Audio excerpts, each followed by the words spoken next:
रूस और यूक्रेन के कॉन्फ्लिक्ट में जिस ऑर्गेनाइजेशन की सबसे ज़्यादा चर्चा हो रही है वो है नाटो। तो आखिर नाटो है क्या, इसकी नींव कब रखी गई और इसे किसके द्वारा बनाया गया, नाटो का पूरा इतिहास क्या है। तो इन सब के बीच लास्ट में ये भी जानना अहम है कि रूस यूक्रेन को नाटो में शामिल क्यों नहीं होने दे रहा है, आखिर उसका विरोध क्यों कर रहा है। नमस्कार दोस्तों, मेरा नाम Shivam Murav. North Atlantic Treaty Organization यानी नाटो एक इंटरनेशनल ऑर्गेनाइजेशन है जिसे 1949 में 28 यूरोपीय देशों और 2 नॉर्थ अमेरिकी देशों के बीच बनाया गया। नाटो का उद्देश्य राजनीतिक और सैन्य साधनों के माध्यम से अपने सदस्य देशों की स्वतंत्रता और सुरक्षा की गारंटी प्रोवाइड कराना है और रक्षा और सुरक्षा संबंधी मुद्दों पर सहयोग के माध्यम से देशों के बीच स्ट्रगल को रोकना है। नाटो का कंप्लीट इतिहास क्या है, आइए इसको समझते हैं। सेकेंड वर्ल्ड वॉर के बाद विश्व के 2 सुपर पावर अमेरिका और सोवियत यूनियन के बीच कोल्ड वॉर हुआ। ट्रूमैन सिद्धांत के अनुसार जब साम्यवादी प्रसार को रोकने की बात कही गई तो उसके जवाब में सोवियत यूनियन ने अंतर्राष्ट्रीय संधियों का उल्लंघन कर 1947 में बर्लिन की नाकेबंदी कर दी और साथ ही साथ तुर्की और ग्रीस पर अपना दबदबा बनाने लगा। तुर्की और ग्रीस को कंट्रोल करके सोवियत यूनियन काला सागर के जरिए होने वाले व्यापार को नियंत्रित करना चाहता था। आखिर वो ऐसा क्यों करना चाहता था? सोवियत यूनियन जो एक कम्युनिस्ट सोच रखने वाला देश था, सेकेंड वर्ल्ड वॉर के बाद कमजोर पड़ चुके यूरोपीय देशों पर अपना प्रभुत्व स्थापित करना चाहता था। इस तरह विस्तारवादी और तानाशाही नीतियों को देखते हुए यह विचार किया गया कि एक ऐसा संगठन बनाया जाए जिसकी संयुक्त सेनाएं अपने सदस्य देशों की रक्षा कर सकें। मार्च 1947 में ब्रिटेन, फ्रांस, बेल्जियम, नीदरलैंड तथा लग्जमबर्ग ने ब्रुसेल्स की संधि पर हस्ताक्षर किए, जिसका मेन मोटिव था कि सामूहिक सैनिक सहायता व सामाजिक आर्थिक सहयोग। और साथ ही संधिकर्ताओं ने यह वचन दिया कि यूरोप में उनमें से किसी पर भी आक्रमण हुआ तो शेष चारों देश हर संभव सहायता देंगे। इस प्रकार सोवियत संघ के बढ़ते प्रभाव को ध्यान में रखकर अमेरिका ने स्थिति को अपने हाथों में ले लिया और एक शक्तिशाली कदम उठाते हुए नॉर्थ अटलांटिक ट्रीटी ऑर्गेनाइजेशन यानी नाटो की स्थापना की, जिसमें टोटल 12 देशों ने हस्ताक्षर भी किए थे। कोल्ड वॉर की समाप्ति के बाद यूनान, टर्की, पश्चिमी जर्मनी और स्पेन भी इसके सदस्य बने। कोल्ड वॉर के बाद भी नाटो का विस्तार लगातार होता रहा। साल 1999 में मिसौली सम्मेलन में पोलैंड, हंगरी और चेक गणराज्य भी इसमें शामिल हुए और तब संख्या बढ़कर ये 19 हो गई। मार्च 2004 में 7 नए राष्ट्रों का इसका सदस्य बनाया गया और फिर सदस्य संख्या बढ़कर 26 हो गई।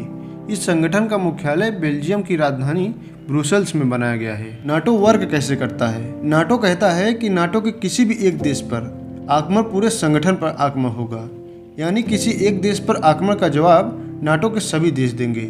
नाटो की अपनी कोई सेना नहीं है, बल्कि नाटो के सभी सदस्य देश अपनी म्यूचुअल अंडरस्टैंडिंग के आधार पर अपनी सेनाओं के साथ योगदान देंगे। ये ध्यान देने वाली बात है कि केवल नाटो के सदस्य देश ही उसके संरक्षण का लाभ ले सकते हैं। अन्य देश जो नाटो के सदस्य नहीं हैं, उनके प्रति नाटो की कोई जवाबदेही नहीं होगी। लेकिन किसी भी सदस्य देश में सिविल या कोई अन्य वार होता है तो नाटो की उसमें कोई भागीदारी नहीं होगी। नाटो की फंडिंग आखिर कैसे होती है?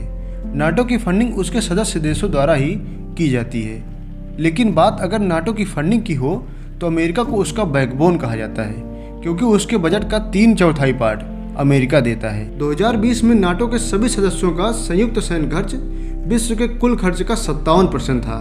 सदस्यों ने सहमति व्यक्त की कि उनका लक्ष्य 2024 तक अपने जीडीपी का कम से कम 2% हिस्सा रक्षा खर्च तक पहुंचाना है। जब यूरोपीय देश आपस में मिलकर नाटो जैसे संगठन को स्थापित कर सकते हैं तो भला सोवियत यूनियन कैसे पीछे रह सकता है? साल 1955 में नाटो से निपटने के लिए सोवियत यूनियन ने वर्सा पैक्ट यानी वर्सा ट्रीटी ऑर्गेनाइजेशन का गठन किया। फिर बाद में सोवियत यूनियन के विघटन के बाद 1991 में वर्सा पैक्ट को समाप्त कर दिया गया। नाटो के द्वारा चलाए गए कुछ इम्पोर्टेंट ऑपरेशन, जिसमें से ऑपरेशन एंकर गार्ड कुवैत पर इराक के हमले के बाद चलाया गया था, जिसके जरिए तुर्की को हमले से बचाने के लिए फाइटर प्लेन को तैनात किए गए थे। दूसरा है ऑपरेशन एस गार्ड, ये इराक कुवैत युद्ध की वजह से इसको चलाया गया था, जिसके माध्यम से फरवरी 1991 में कुवैत को आज़ाद कर दिया गया। और तीसरा है ऑपरेशन ज्वाइंट गार्ड, इसको बेस्निया और हर्जेगोविना युद्ध में चलाया गया था। और चौथा है ऑपरेशन एलाइड फोर्स, लीबिया मूल के लोगों पर अत्याचार के बाद नाटो ने यूगोस्लाविया की सेना पर कार्रवाई की। पांचवा है अफगानिस्तान वार, इसको अमेरिका के वर्ल्ड ट्रेड सेंटर पर हुए हमले के बाद चलाया गया था। नाटो में आर्टिकल 5 क्या है? नाटो के आर्टिकल 5 के मुताबिक यह संगठन अपने सदस्यों की सामूहिक रक्षा करता है। आर्टिकल 5 का सर्वप्रथम यूज 2001 में अमेरिका के वर्ल्ड ट्रेड सेंटर पर आतंकी हमले के बाद किया गया था। रूस क्यों नहीं चाहता कि यूक्रेन नाटो में शामिल हो? यूक्रेन के नाटो में शामिल होने को लेकर लंबे समय से चर्चा चल रही थी। यदि यूक्रेन नाटो में शामिल हो गया होता तो मौजूदा स्थिति के अनुसार नाटो की सेनाएं यूक्रेन की सीमा पर अस्थायी रूप से मौजूद होती। वहीं रूस नहीं चाहता था कि यूक्रेन नाटो का सदस्य बने। इस्टोनिया और लातविया नाटो के सदस्य हैं। ये दोनों देश पहले सोवियत संघ का हिस्सा थे। यदि यूक्रेन नाटो सदस्य बना तो रूस हर तरफ से अपने दुश्मन देशों से घिर जाता। ऐसे में रूस नहीं चाहता था कि नाटो का विस्तार हो। रूस जानता था यदि यूक्रेन नाटो का हिस्सा बना तो अमेरिका अपने जंगी हथियार यूक्रेन की सीमाओं पर स्थापित कर देगा। आपको ये जानकारी कैसी लगी कमेंट में ज़रूर बताएं। वीडियो को लाइक और चैनल को सब्सक्राइब जरूर करें। जय हिंद।